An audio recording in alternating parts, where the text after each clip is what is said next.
का वीडियो उन सभी के लिए उपयोगी है जिनके भयंकर से भयंकर कब्ज की समस्या है वह जड़ से खत्म होती है और जिनके कमर दर्द और नाभि खिसकने की समस्या है उनके लिए भी बहुत लाभदायक है और जिनके थकान, चिंता, अनिद्रा और जिनके साइटिका का दर्द है उनके लिए भी आज का योग बहुत ही लाभप्रद है। तो इस योग को एक एक स्टेप को बड़ा ध्यान से देखना है, जरा भी चीज स्किप न करें, क्योंकि जरा भी अपन स्किप कर देते हैं तो फिर योग की क्रिया पूरी तरह से समझ में नहीं आती और उससे योग का पूरा लाभ नहीं मिलता। तो योग की क्रिया को शुरू करते हैं। नमस्कार दोस्तों, मेरा नाम है नवरंग, आप देख रहे हैं टिप टॉप हेल्थ और आज आ गया है फिर नया बुधवार और अपनी योगा डे सीरीज का 31 एपिसोड। तो आज का योग है सेतु बंदासन।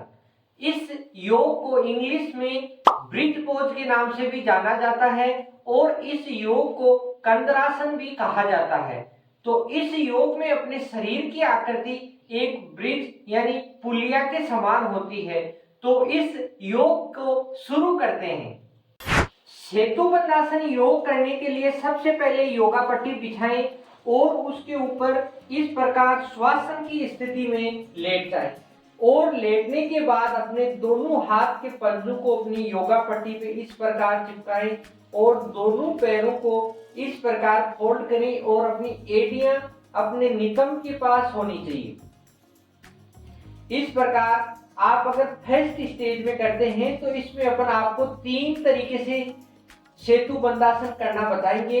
तो सबसे पहले इस प्रकार आप अपने दोनों पंजों की हथेलियों की साइड से योगा पट्टी पे चिपकाएं और सांस को अंदर भरते हुए अपने पेल्विक रीजन को इस प्रकार ऊपर उठाना है। इस प्रकार ऊपर इतना उठाएं कि आपकी यह ठोड़ी अपनी चेस्ट से संपर्क करे, एकदम अटैच में आ जाए और यह पेल्विक और नितंब वाला हिस्सा ऊपर की तरफ हो जाए। तो इसमें अपने शरीर में ब्लड का प्रेशर अपने फेस की साइड अधिक होगा और पैरों की साइड कम होगा। तो जिससे अपने इधर की जो भी ब्लड वाहिकाएं हैं उनमें ब्लड सर्कुलेशन बहुत अच्छा होगा और ब्लड सर्कुलेशन अच्छा होने से इधर की जो भी बीमारियां हैं वो सब खत्म होती है। और इस प्रकार अपन फर्स्ट में थोड़ी देर रहते हैं तो अपने यहाँ जान की और अपने पेट की सभी नसों में ऐसे जैसे माटी में अगर पानी डालते हैं अपन उस प्रकार सरसराहट की आवाज आती है, उस प्रकार अपनी ब्लड की नसों में खून का सर्कुलेशन होगा।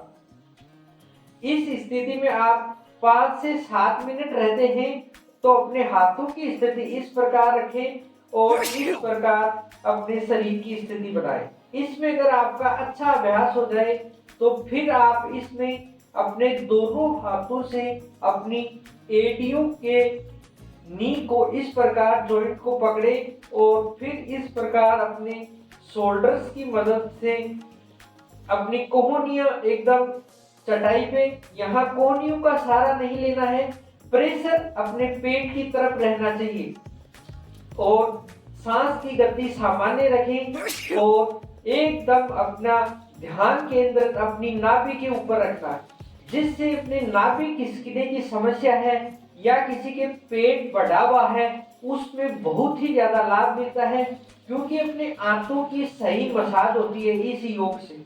और अगर आप फर्स्ट में कर रहे हैं, आपकी दिक्कत होती है तो आप अपने दोनों हथेलियों को अपने नितंब के पास रख सकते हैं, जिससे आपको बहुत ही आराम मिलेगा। और हथेलियां आप अगर यहाँ रखते हैं तो अपनी जो पेट का प्रेशर है वो जान पे ही रहना है, हथेलियों कोहनियों पे अधिक प्रेशर नहीं दे। यह तो आपकी फर्स्ट स्टेज के लिए है। और इस योग में अगर आपका अच्छा अभ्यास हो जाए तो फिर इसकी एक थर्ड स्टेज आती है, वो होती है कंदरासन उसको बोलते हैं। उसमें अपने दोनों पैर सीधे होते हैं और अपनी दोनों हथेलियां अपने कमर के पास और दोनों पैर एकदम सीधे और इस प्रकार इस स्थिति को कंदरासन कहते हैं। यह स्थिति एकदम सीधी होनी चाहिए, दोनों घुटने एकदम सीधे, मगर इसमें अपनी कोहनियों पे प्रेशर नहीं देना है, यह एक सहारा मात्र है। इस कंदरासन को अगर आप करते हैं तो इसमें आपके कमर के दर्द के लिए बहुत ही उपयोगी है। और फिर यह कंदरासन इस प्रकार सीधे पैर के दोनों अंगूठे आगे की तरफ खींचे हुए और कमर ऊपर उठी हुई और सांस की गति सामान्य। फिर आप इस स्थिति में आए और अपने कमर वाले हिस्से को धीरे अपनी योगा पट्टी पे रखें, दोनों पैरों को सीधा करें, श्वासन की स्थिति में आराम से सांस लें, क्योंकि इससे अपने सांस की क्रिया सही लेते हैं तो अपनी वाहिकाओं में ब्लड सर्कुलेशन सही रहता है। क्योंकि अपने यहाँ के हिस्से को अपन ऊपर उठाते हैं तो इधर प्रेशर अधिक रहता है, पैरों में कम रहता है, तो फिर ब्लड का सर्कुलेशन एकदम पूरे शरीर में एक साथ होने लग जाए। और फिर इस प्रकार करवट लेते हुए अपनी योग की क्रिया को संपन्न करें। सेतु बंधासन योग के अगर अपन लाभ की बात करें तो इस योग को करने से कब्ज की समस्या जड़ से खत्म होती है और यह पहले ही दिन से आपको असर मालूम हो जाएगा। दूसरा, अगर इसका लाभ देखें तो इससे अपने रीढ़ की हड्डी मजबूत होती है और जिनकी L5 और L3 L10 के अंदर जो भी कोई खिंचाव है, दर्द होता है, उसमें भी बहुत आराम मिलता है। क्योंकि अपन जो हिस्सा ऊंचा करते हैं वह L10 के अंदर आता है। तीसरा, अगर इसका लाभ देखें तो पाचन से जुड़ी जो भी समस्याएं हैं वो जड़ से खत्म होती है और उनके साथ साथ जिनकी नाभि खिसकने की समस्या है उनमें भी बहुत ज्यादा लाभ मिलता है।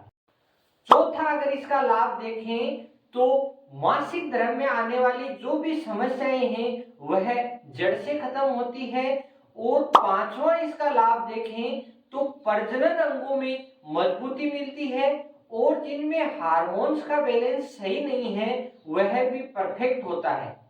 और इसका छठवां अगर लाभ देखें तो जिनके साइटिका का दर्द होता है उनमें बहुत ही ज्यादा लाभ मिलता है।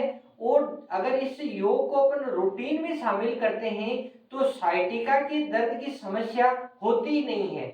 तो इस योग को अगर आप रेगुलर अपनी दैनिक दिनचर्या में शामिल करते हैं तो उनके साथ साथ अपनी चिंता, थकान, अनिद्रा और पीठ दर्द और बदन दर्द में बहुत ही आराम मिलता है।